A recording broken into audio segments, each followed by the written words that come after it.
அடுத்ததாக பார்த்தீங்க அப்படின்னா கனவுகளை சுமக்கும் LVM3.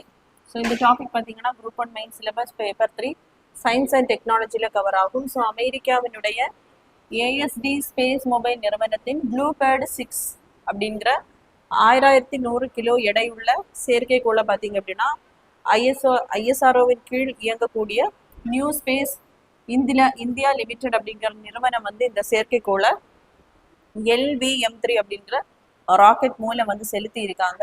ஸோ இதனுடைய ப்ளூபேர்டு 6 அப்படிங்கிற அந்த செயற்கைக்கோளினுடைய முக்கியமான அம்சம் பார்த்தீங்க அப்படின்னா விண்வெளியில் இருந்து நேரடியாக கைபேசிகளுக்கு அதிவேக இணைய சேவை கொடுக்கக்கூடியது. ஸோ இதுக்கு முன்னாடி பார்த்தீங்க அப்படின்னா டவர்ல ரேஞ்ச் போயிட்டு தான் என்ன பண்ணோம்னா மொபைலுக்கு ரீச் ஆகும். ஸோ இது பார்த்தீங்கன்னா செயற்கைக்கோள்லேருந்து டைரக்டாகவே மொபைலுக்கு வந்து அந்த டவரை கொடுக்கக்கூடிய ஒரு இணைய சேவை. ஸோ காடுகள்ல அந்த மாதிரி எக்ஸ்டெண்ட் ரீஜன்ல இருக்கக்கூடியவங்களுக்கும் இதனால வந்து நிறைய பயன்கள் வந்து இருக்கும்.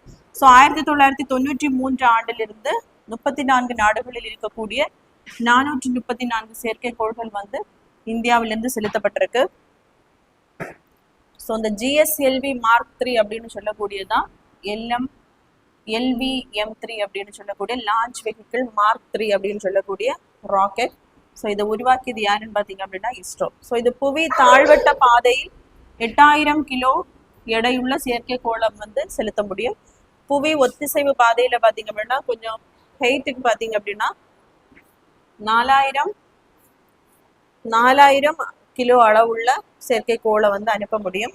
ஸோ இஸ்ரோவின் கனவு திட்டம் பார்த்தீங்க அப்படின்னா ககன்யான் அப்படின்னு சொல்லக்கூடியது வந்து விண்வெளிக்கு மனிதர்களை அனுப்பக்கூடிய திட்டம். ஸோ இந்த திட்டத்திற்கும் LVM3 அப்படிங்கிற இந்த ராக்கெட் மூலம் தான் இதையும் செயல்படுத்துறதுக்கு இருக்காங்க. ஸோ இதுல பாத்தீங்க அப்படின்னா 4 வீரர்கள் வந்து விண்ணிற்கு செலுத்தப்பட்டு 3 நாட்கள் அங்கே இருந்த பிறகு மறுபடியும் அந்த செயற்கைக்கோளின் மூலம் மறுபடியும் திருப்பி வந்து பூமிக்கு திரும்புவார்கள். ஸோ யாரெல்லாம் பாத்தீங்க அப்படின்னா பாலகிருஷ்ணன் நாயர்,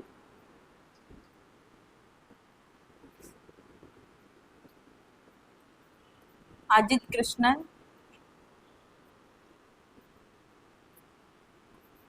அங்கட் பிரதாப், ஸோ சுபான்ஸ்ரீ சுக்லா.